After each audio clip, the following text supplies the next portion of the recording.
নাম কাম লাগে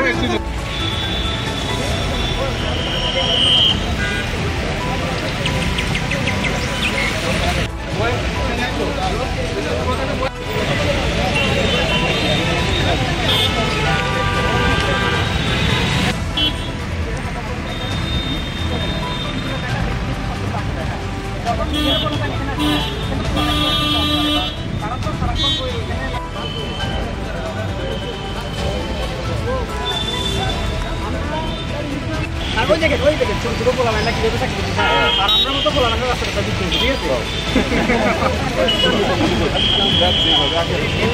আমরা নলেজ টাকা দেওয়া হয় তারা আপনাদের দোকান ব্যাংক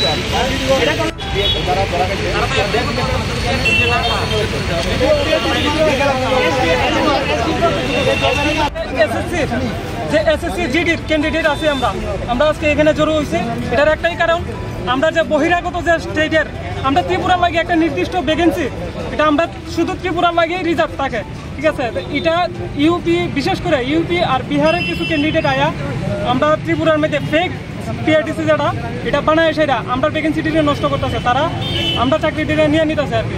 2021-22-এ আমরা পুরো ইন্ডিয়ার থেকে 5600-র মতো ভ্যাকেন্সি তারা নষ্ট করছে। এরকম প্রত্যেক বছর নষ্ট করতেছে। আমরা ত্রিপুরার যে 500 এবারও 500-600-র মতো ভ্যাকেন্সি আছে, এই ভ্যাকেন্সির অর্ধেক ভ্যাকেন্সি তারা নিয়ে নেয়। আর আমরা স্যার এত করে আমরা কিছু করতে পারি। তারা কিভাবে নেয়?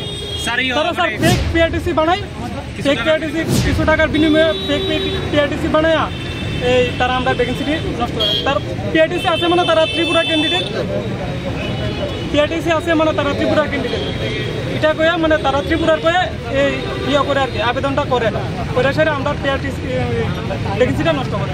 আপনাদের এখন দাবিটা কি?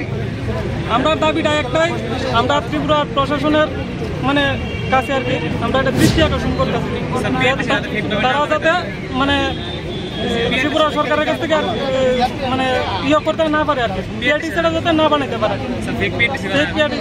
আমার দাবি এটা হয়েছে বহিরাগতদের বন্ধ করতে হবে, বহিরাগতভাবে সিট আমরা বুক না করতে পারে, যাতে সবাই পরিশ্রম করে।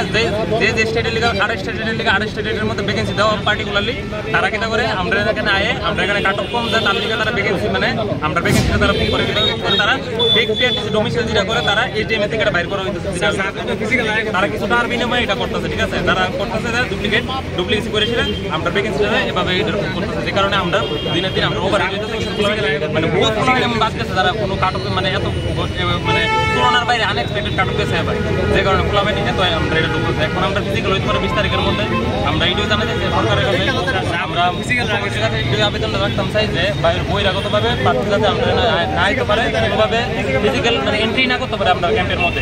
এটা সিআরপিএফ কন্ট্যাক্ট করবো ফিজিক্যাল, ঠিক আছে। সিআরপিএফ এটা কোনোভাবে করতো না, এটা প্রশাসন করবো, ত্রিপুরা প্রশাসন করবো, ত্রিপুরা মুখ্যমন্ত্রী এটা জানতে লাগবো এটিএম এর কাছে। এটা আমরা আজকে আমরা লিখে দিই এটা, যাতে নেক্সট টাইম বহিরাগতরা যাতে না আসলে ভাবে আমরা আমরা ওভার থেকে আমরা দিন বই আমরা অনেক স্ট্রাগল করতেছি তার লিখা, কিন্তু ফিজিক্যাল মিট আমরা 20 তারিখ থেকে ফিজিক্যাল হইব, ঠিক আছে। আমরা অনেক স্ট্রাগল করতেছি তার লিখে, প্রত্যেক স্টেটের লিখে আলাদা আলাদা পার্টিকুলার ভ্যাকেন্সি দেওয়া আছে, কিন্তু তারা কিটা করে তারা ওইখান থেকে আয় আসলে কোনো টাকার বিনিময়ে তারা বাই করতেছে, এটা বাই করে সে অ্যাপ্লাই করতেছে। আমরা গত বছর অনেক সাসপেক্টেড কেস ধরা, কিন্তু তারা জব হইতো না, কোনো জব হইতো না।